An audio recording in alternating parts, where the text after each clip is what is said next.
是浸信会正人堂的传道，我叫回家。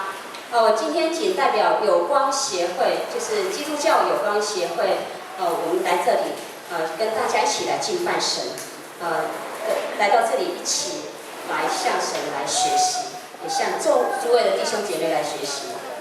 那我参加了这个基督教有光协会这个协会呢，是最主要的就是要帮助更生人。跟单亲家庭的单亲妈妈、单亲爸爸、弱势族群，这是我们主要的服事的对象，也是我们服务的对象。那为什么会这么多的族群？我们为什么服事这个更生人？最主要是因为我的朋友陈芳芳，也就是我们的我们的那个秘书长陈芳芳姐妹。这个陈芳芳姐妹呢，她是她的孩子是更生人。那在许多年的时间，因为孩子进出监狱，前后大概有10年的时间。那这段期间呢，一个母亲的心呢，真的是非常的伤痛。所以在这段的过程当中，他也经历到从一个未信主的角色进入到信仰，最后因为他的孩子犯罪，那进出监狱。所以他把这段人生的经历呢，从困难当中如何来经历神，到他如何来让神亲手来帮助他，从这苦难当中走过来，他如今愿意站出来，来帮助同遭患难的人，所以他也成立这个有光协会。那我们目前呢，我们的有光协会就是有分初期、中期还有长期的目标，但是最初期的目标，我们就是成立一个据点，那就是在内湖路台北市的内湖路的环山路2段，在内湖环山路2段，在那边我们有一个据点。那今天下午1点会开幕。我们那个据点呢，最主要就是用2手衣的物资，2手的东西，不只是2手衣的家具啦、锅子啦、锅碗瓢盆都可以提包只要是2手的东西都可以捐助给我们那个协会。然后那个协会就把这个盈利所得的来帮助更生人跟单亲家庭这是我在各位面前的报告，谢谢。我们一起低头来祷告。天父上帝，我们来到你的施恩宝座前，来向你献上感恩跟赞美。谢谢你在万人当中来拣选我们，来跟随你。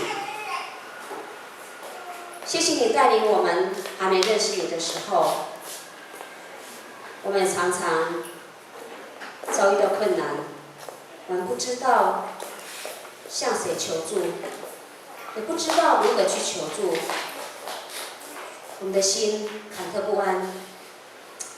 当我们有机会认识你的时候，谢谢你改变我们，带领我们进入你丰盛的国度，带领我们更多来经历神。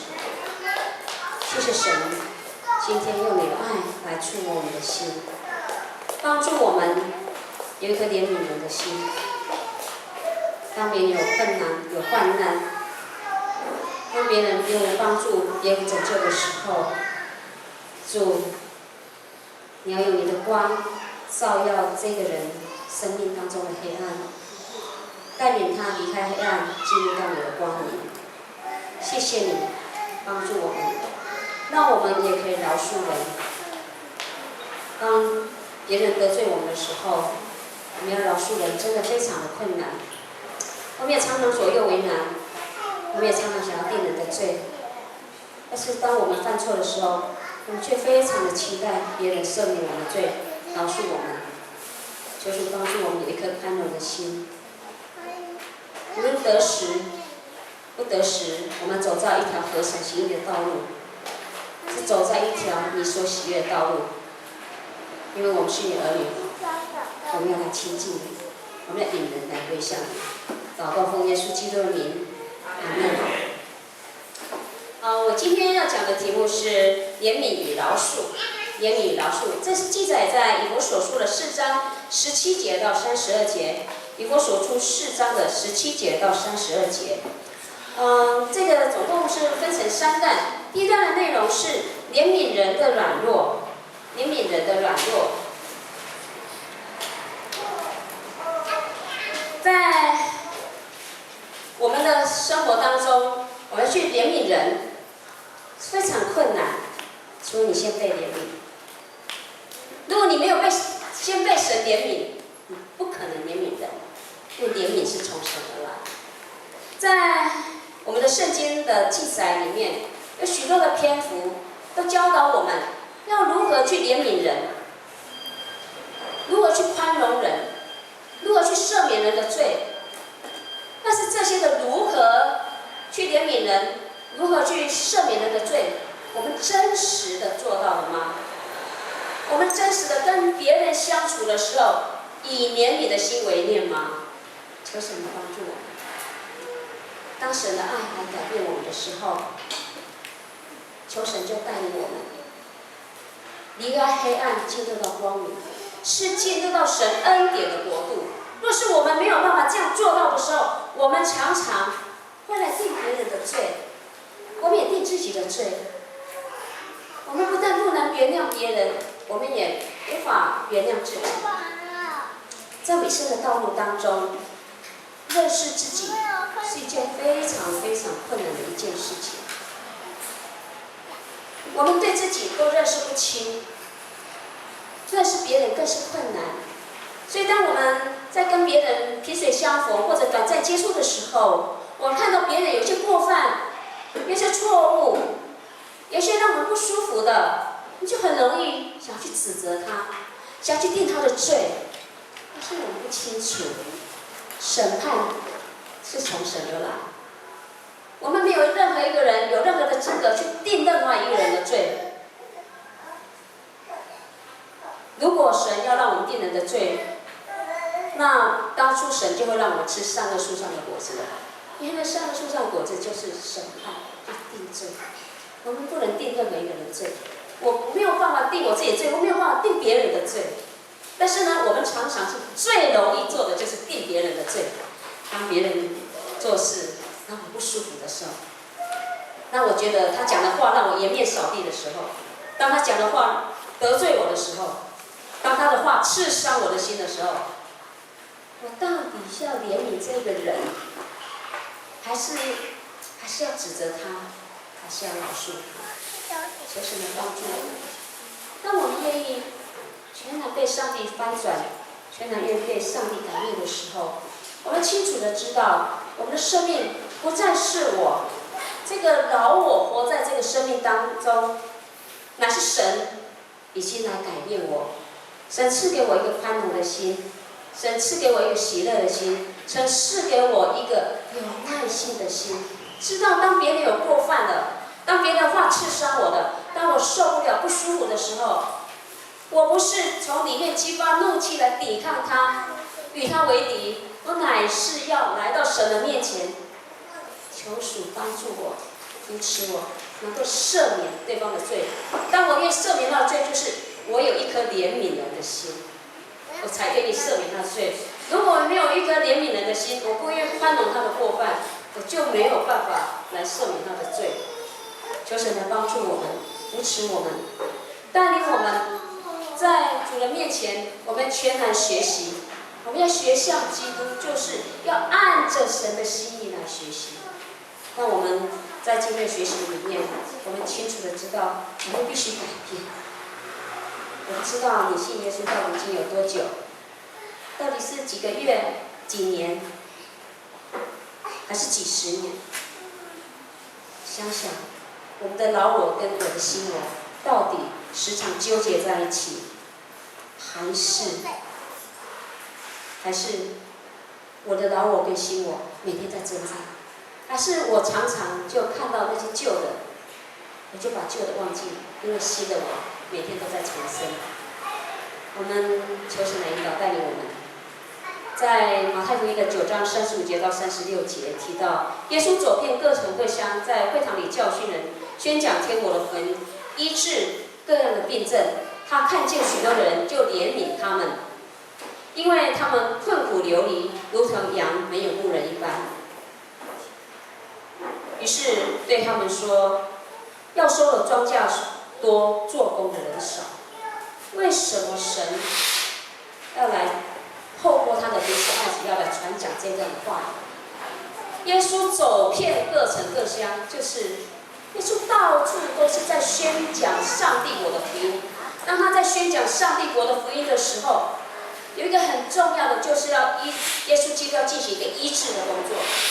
那个医治的工作不只是医治我们的肉体的伤痛，心灵更是重要的。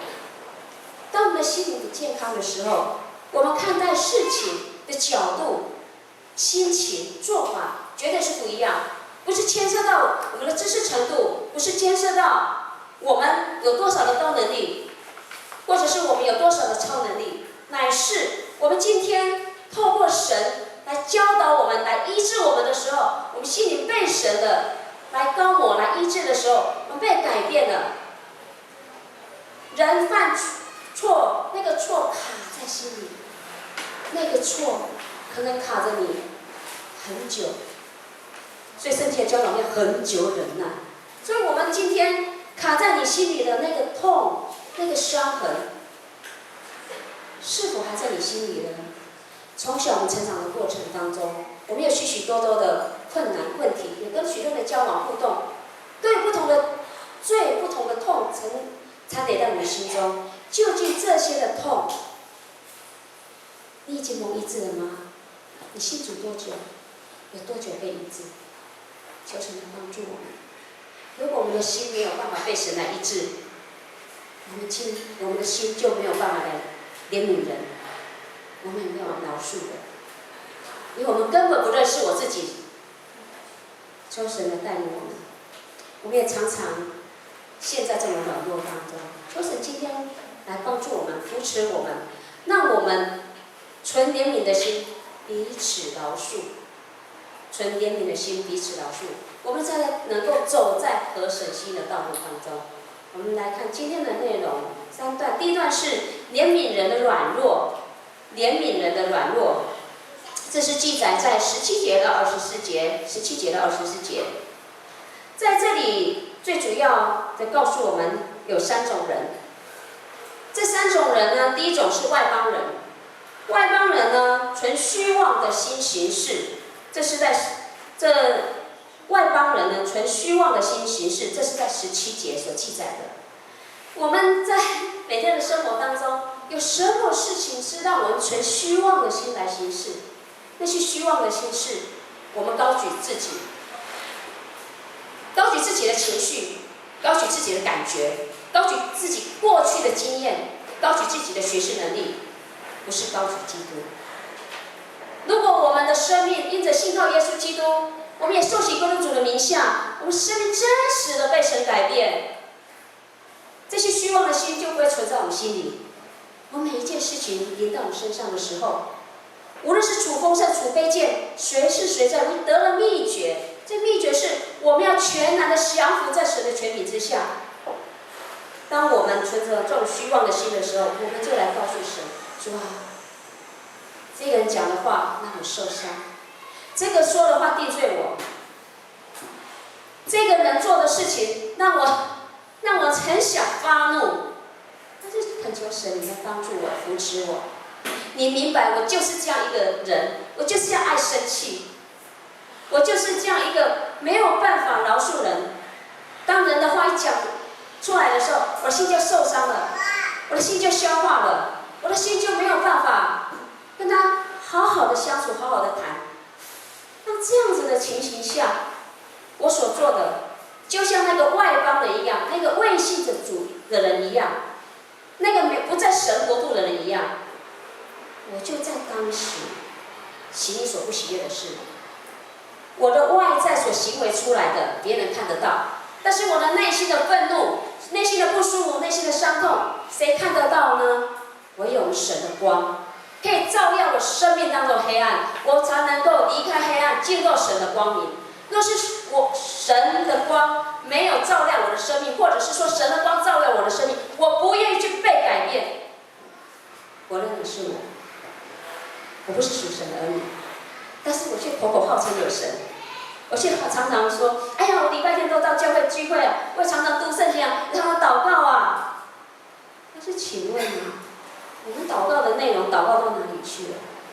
最近我有一个我教会的一个夫妻他谈到说，他之前他都很少读圣经祷告。我已经鼓励他4年了，都好难，因为我在那个教会牧会4年，我鼓励他读圣经都很难哦。最近呢，他听到一个例证，那个例证是指的，有一个弟兄，他的妻子患了癌症末期，就在癌症末期的时间，大概有半年多的时间，他们夫妻很珍惜他们这个人生的幕后的道路，因为不是说他突然间，不是说他突然间知道这个消息之后他无法承受，而是当他知道他的妻子癌症末期，等于在数日子的时候，他就开始珍惜这个幕后的时间，不知道这个日子有多久，他就跟他的妻子呢一起读圣经，一起祷告。他说他们要在神的面前谈情说爱，他们可以在神的面前谈上帝给他们的情，说彼此的爱。他们也可以在上帝的面前谈的是夫妻的情，上帝的爱。所以呢，他们每天都有一段时间在神的面前谈情说爱。那段谈情说爱的时间，就是他们一起灵修。那其实呢，那时候没有办法阅读，他就阅读、朗读给他听，彼此分享。所以他们可以在神的面前谈情说爱。哇，这对夫妻一听了连读圣经都可以谈情说爱。他说：“从今天开始，我要跟我的妻子谈情说爱。”我心里就想，我不是也告诉你很久的都要读经祷告吗？只是我没有告诉他要谈情说爱，这是我的错啊。所以呢，鼓励人家读圣经，然后告诉他，你要在神的面前要来谈情说爱。我听了之后呢，每天晚上睡前一起谈情说爱，每天早上呢也一起谈情说爱。我打电话给他，他就跟我讲说，传道，我在灵修。哎呦，4年了，我都没有听过他说他在灵修了，只听了一个谈情说爱。他现在就每天晚上要谈情说爱，白天一大早要谈情说爱了。他一直来告诉我说我在灵修，意思是什么？意思就告诉我你要挂掉电话，不要再说了所以我马上挂掉电话，让他们2个谈情说爱。我说好了，你谈情说爱好了，再打电话给我，我再跟你讲说我有什么事要跟你分享所以呢，一句谈情说爱可以改变一个不读圣经的人。那我们今天信靠神的人，我们能像圣经所说这些虚妄的人，这些外邦人，能处在虚妄当中吗？就过去以色列人，他们自以为他们是神选民，所以呢，他们对于不是以色列人都把他叫为外邦人。但如今呢，我们就是常常称呼那些未信主的都叫外邦人。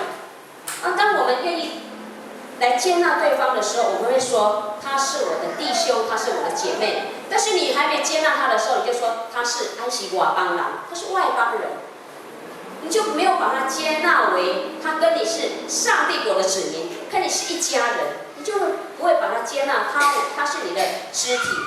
所以说，在这个时候呢，如果他犯了错，我们就很想定他的罪，那这就是外邦人。但是当我们的生命，我们被神来改变的时候，我们是学了基督，我们学了神的道理。当我们学了神的道理、神的话语、神的教导之后，我们生命要整个来翻转，整个来更新。所以第2种人是救人，这个救人要心智改换一新，心智要改换一新。所以心智要改换一新，这是记载在23节。当我们这个救人呢，接上耶稣基督的时候，我们要改换一新，改那个全新的想法、全新的样貌。当别人得罪我们的时候，说那些让我们受不了的事的时候，我们就是把这样的话语淡淡的来处理，淡淡的来处理。如果呢，我们马上处理的话，我们会不舒服。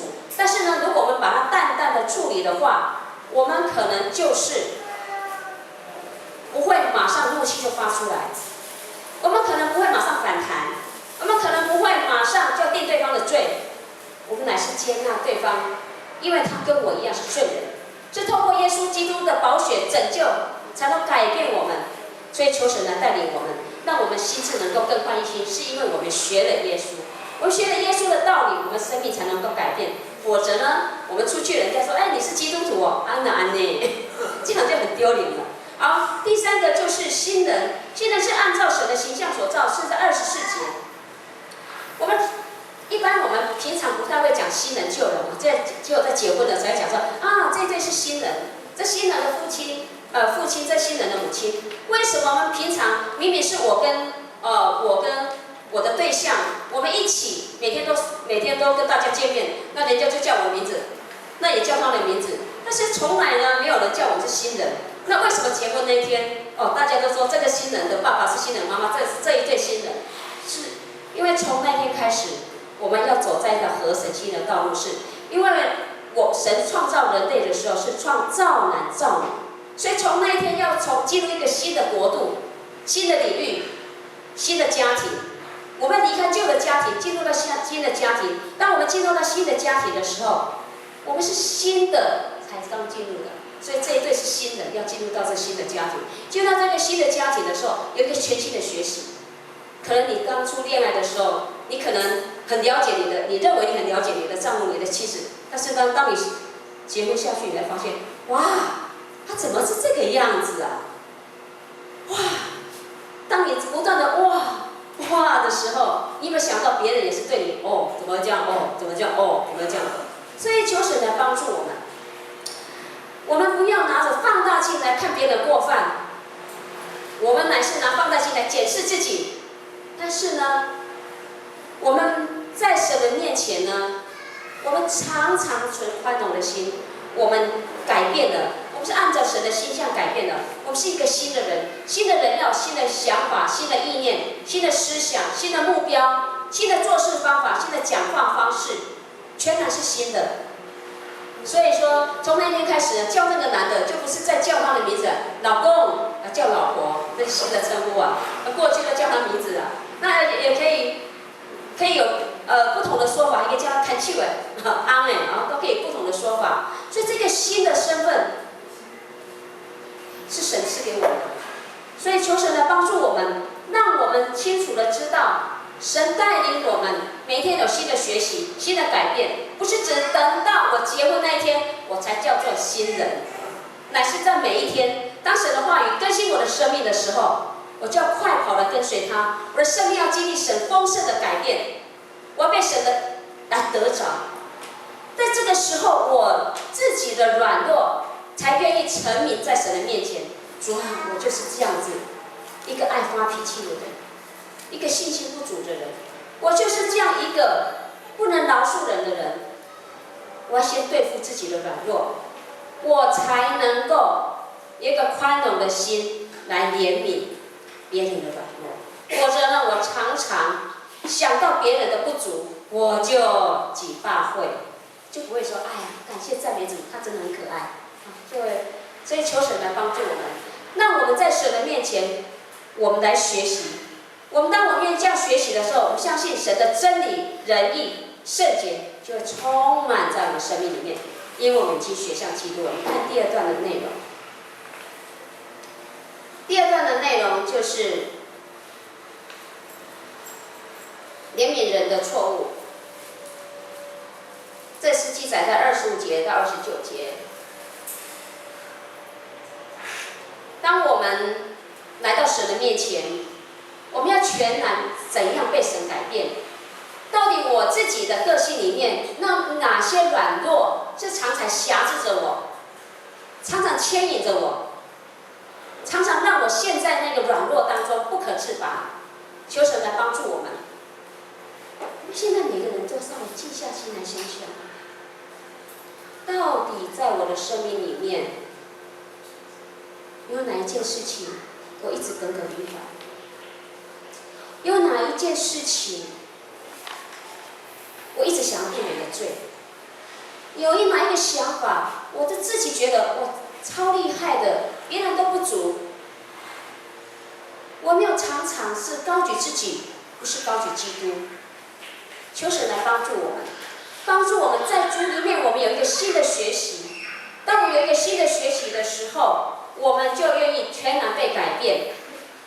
全然被改变，是我们愿意改变别人的错误，还是改变自己的错误？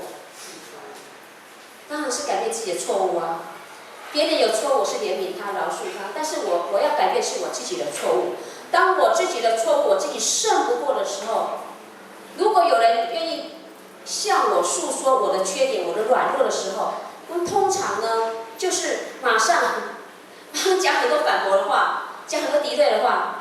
够刺伤对方的话，什么时候呢？我们可以说谢谢，谢谢你愿意这样告诉我。我记得我的个性啊，因为也是家庭的关系啊，也是家庭的关系，所以呢，我脾气不好，性子很急，所以呢，常常是会说错话、做错事，也得罪人。当我来到主人面前信主之后，常常要经历到这些旧的老我常常缠累着我，我要怎么去改变？我怎么去翻转？当我愿意这样子的来学习的时候，我就看到我自己生命当中有许多的不足。我生命当中有许多的不足是，我的生命只有脱去那个旧人，我没有穿上那个新人。我的生命还是在那个旧人来缠累着我，那个新人没有穿上。那个新人是按照基督的样式所赐给我的，所以我的生命还存在那个软弱当中，存在那个过犯当中，我就没有办法在每一个学习当中靠着神的恩典，在每一个学习当中，我可以靠主得胜。我就常常来定人的罪，所以我的自己个性是这样。所以有一天呢，有一个大姐姐跟我讲，她说：“何佳，你脾气这么坏，个性这样子。”我说：“对呀，我很糟糕。”她说，如果这个时代有一个人愿意说你的缺点，愿意说你的错，他真实是很爱你，他真实是很爱你。因为这个时代没有一个人愿意得罪另外一个人，说你的缺点，说你的坏话。所以当他说了这样子之后呢，我心听了，满心的感恩。从那天开始，我心有安全感，我知道真的有人爱我，不只是我的主耶稣基督爱我，还有我认识的肢体也爱我，他愿意告诉我的缺点。所以后来当有人在跟我谈话的时候，他赞美我的时候，我还会偷偷跟他讲说，如果我有缺点，我还蛮期待你可以告诉我的缺点，因为他真是爱我的时候才会告诉我的缺点。所以求神来帮助我们，让我们在神的面前，我们常常为自己找理由。那些理由就是我们要不断的用许多的谎言、许多的不诚实的话来自圆其说。这些自圆其说是我们为自己讲道理，不是为别人讲道理。所以当我跟别人吵架的时候，就会很生气，可能一气了几个月，甚至几年都有可能。但是当我的心被神来摸着的时候，我就愿意来改变，我就会愿意来弃绝这些的谎言。所以当我们愿意改变，第一个就是我要弃绝谎言。所以当我们愿意被神改变的时候，我就会生气不含怒到日落。当我愿意被神的话语改变的时候，我就不再偷窃，我也不再偷窃的就不再偷。什么偷窃不再偷呢？当我们愿意被神改变的时候，过去我们的老我当中有许多的缠累在我们身上。那些时候有时候是小时候的过犯。我小的时候，我偷我小阿姨的钱，因为住在娘家，偷小阿姨的钱。到后来我才发现，我小阿姨的钱，所有的小孩都偷过她的钱。所以我还想到奇怪，我小阿姨的那个小猪啊，以前都透明的，怎么养不肥呀？原来很多小孩去偷她的钱，有的小孩用摇的，有的用那个头发夹去勾啊，各种方法都有。所以她小猪都养不活了，因为都瘦巴巴的。所以呢，怎么会知道别人有偷呢？是后来长大的时候再讲起那些小时候的糗事，我心里知道，原来他有偷啊，不只是我啊。但是我们那时候都已经很早之前就有跟小阿姨道歉过了。所以呢，当我们信靠真实的时候，这种钱，我们小钱不会偷，大到在我们工作职场上的一些利润，那些利润呢，是你可以去左右的。是跟你想办法去可以窃取的，去可以夺到的，你愿不愿意去做？当你有基督的生命在你里面的时候，这些钱你绝对不要。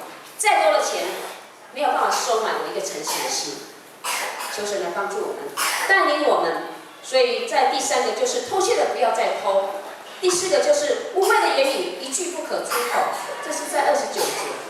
污秽的言语，过去别人跟我们讲的话，不但解释，他们说很多谎言，我们强词夺理，甚至我们在讲话的时候，我要讲得很得寸进尺的话，这些的话呢，都是污秽的言语，这些都不讨神所喜悦。所以我们要随在说造就人的好话，到当我们愿意说造就人话的时候，我们是来服侍别人，我不是看别人的错误，我们就一直定对方的罪，乃是在神的面前全然被神来得着。当我们全然被神来得着的时候，我们不再纪念别人的错误，我们也不再纪念自己的错误，我们乃是在神的面前有全然的安全感，因为神已饶恕我们，我们也才有办法来饶恕别人。当神的爱充满了我们的时候，我们根本不知道我被怜悯了，我被连续了，我被赦免了，我被饶恕了。我们不知道的话，我们常常还会在别人的身上来定罪。我们所看的都是别人的不足，但是我们不会看到对方的优点，所以看了就生气，想了就讨厌。求神帮助我们，带领我们。当耶稣基督的爱全然充满我们的时候，我们被改变了。因为旧事已过，一切都变成新的。我已经成为一个新的人，这个新的人是我可以饶恕别人的错误，我可以怜悯人的错误。所以求神来帮助我们，帮助我们，带领我们在神的面前，我们全然来学习，全然来改变，因为我们要来学像基督。第三个是饶恕人的过犯，这是记载在30节到32节，就是在这段的内容呢。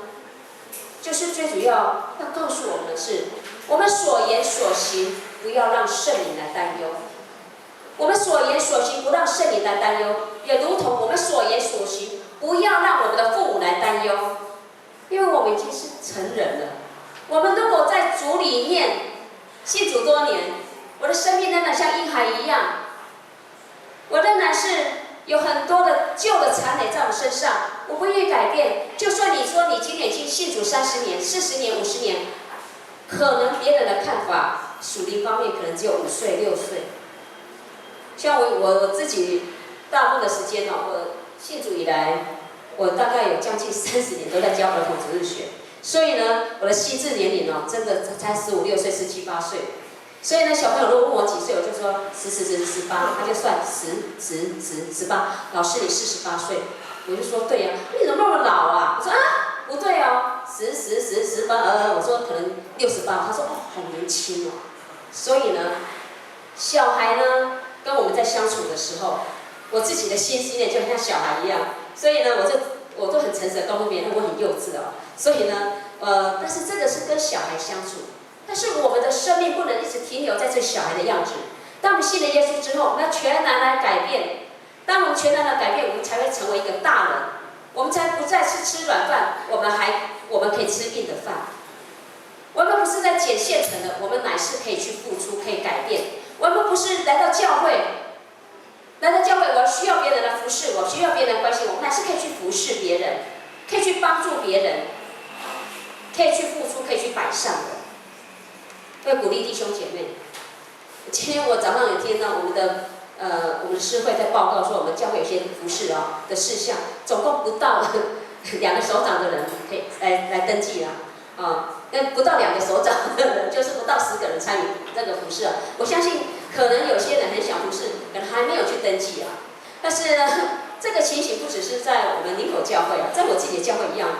我是一个小教会，我在一个小教会牧会的一个传道人。我的教会从大到小，多如牛毛的事情，几乎全部我自己一个人做。所以弟兄姐妹呢，来就是看看，他到底要来看看牧者有什么做不到，还是他要觉得说，哎呀，我来这里有什么学习？我的牧者真的很认真的，什么都做，是吗？每个人的想法不一样，每个人的想法都放在他自己的心里面。所以我们求神来帮助我们，让我们成为成人的时候，我们在教会不再让我们的牧者担心，我们在我们的生活当中也不让我们的父母担心。这最重要的，不让我们的圣灵担心。如果我们常常让我们圣灵担心的话，也就是我们常常讲的话、做的事呢，做了之后呢，自己心里就忐忑不安，好像觉得做了什么事。如果你每天出来就说了话、做了事，回到家说只会这样子，回去以后就只会这样子。就表示呢，我们真的有让圣灵担心。但是如果呢，我今天出来回去了，我好开心，好快乐你觉得恨不得把神给你的爱向更多人来分享，你恨不得去勤做主公，你恨不得去传福音带门徒，你恨不得这样做的时候，表示神的爱充满你。你已经长大成人了，你不再是小孩了，你已经长大了。所以你既然长大了，那些虚妄的事，那些苦毒的话、恼恨的事情，那些愤怒，那些喧嚷，那些诽谤你的话，有重要吗？你早就把它视如粪土，你已经这些事情早就不是你的缠累，乃是帮助你践踏这些困难，你要进入到神更丰盛的园地，你要再次被改变、被更新、被调整，因为你的生命改变了，因为你的生命已经脱离旧我的老我，那个旧人已经脱去了，已经穿上新人了。那个新人是有基督的样式在你的生命里面。求神来帮助我们，在我们的每天的学习当中，我们要学习来饶恕人，饶恕人的过犯，真的非常非常困难。在马太福音的6章14节到15节，你们饶恕人的过犯，你们天父也必饶恕你们的过犯；你们不饶恕人的过犯，你们天父也必不饶恕你们的过犯。当什么时候我们愿意饶恕别人的过犯，就表示我们什么时候自己也被饶恕。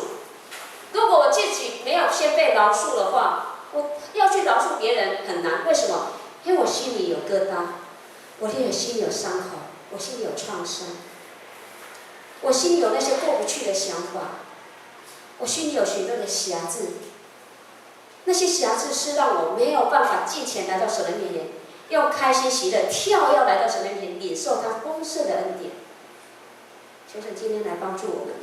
当我们愿意饶恕别人的过犯，别人犯错了，我就赦免他的罪，饶恕他，怜悯他，来帮助他，扶持他。如果真的是可以这样做到，我可以饶恕别人软弱，我也可以饶恕别人的错误，我自己也被饶恕了。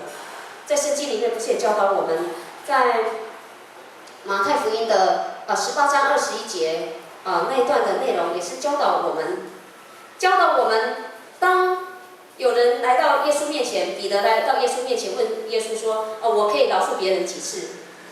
是饶恕7次就够了吗？”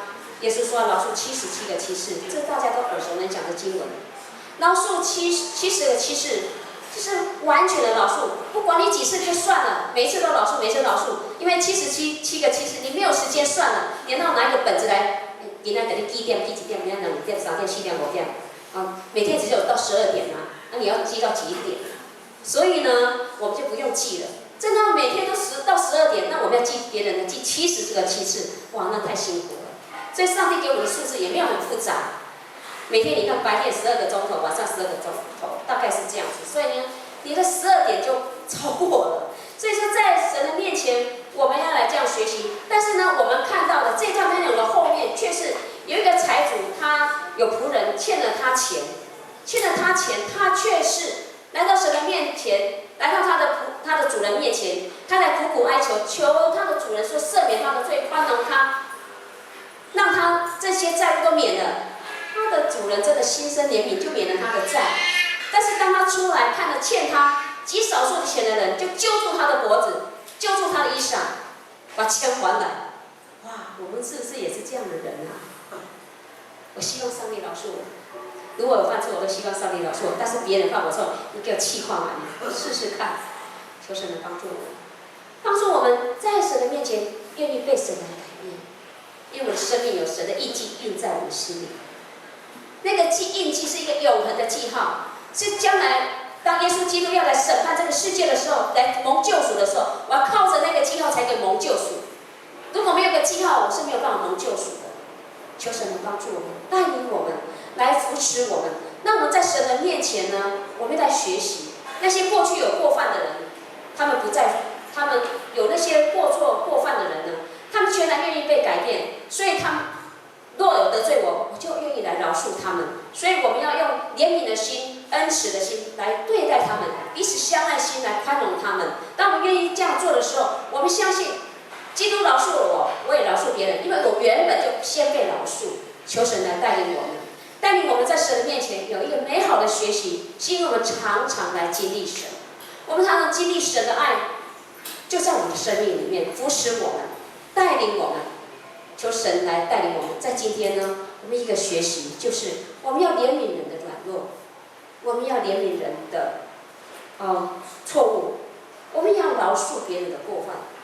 那这些我们都一步一步来学习，一步一步来改变。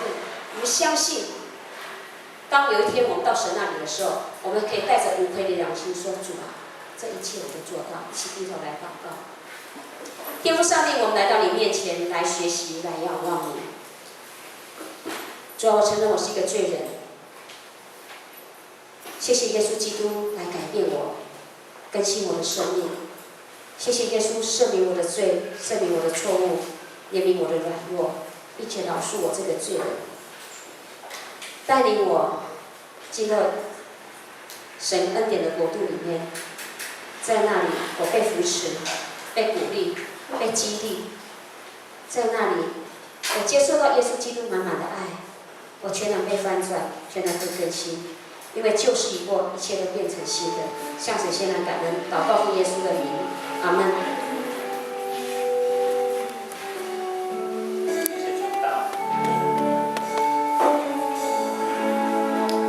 在这个时刻，我相信我们每个弟兄姐妹都领受到那个真实的饶恕人、被饶恕。我相信在我们生命的历程当中，也常常在学习这样的一件事情：饶恕人、被饶恕，饶恕人、被饶恕。这是多么的上帝给我们多么喜乐的恩典。这样的一个恩典，我相信也在我们每一个弟兄姐妹的身上慢慢的展现出来。好不好？我们再来唱这一首诗歌，我们一起起立。在干涸无水之地，我渴慕你；在荒野无人之处，我寻求你。那叫在乎归回安息，但你在乎平静安稳。我等候你，独立在心上的，住在你里面，住在你里面，有动自己不到处紧紧相连，住在你里面，住在你里面，领受生命活水泉，永不枯竭。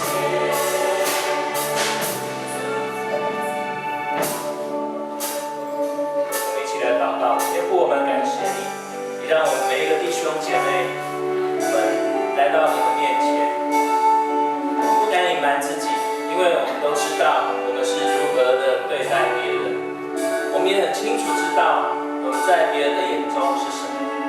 主啊，我们也知道，在人跟人相处的过程当中，我们难免也会遭遇这样的光景，没有办法原谅，没有办法饶恕，同时我们也正被人不原谅当中，不饶恕当中。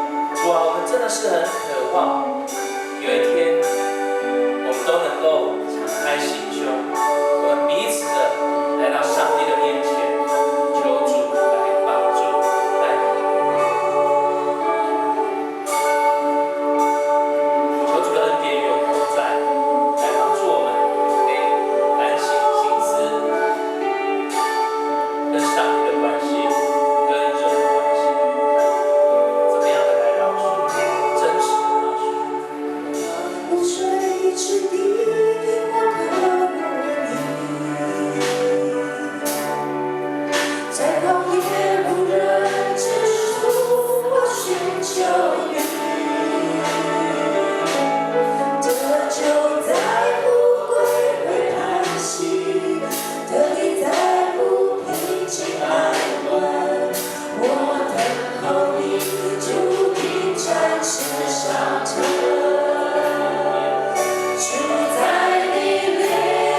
惠与慈爱。天父上帝的保守跟带领，圣灵的感动，与我们每一个弟兄姐妹同在，从今时直到永远。奉耶稣名求，阿门。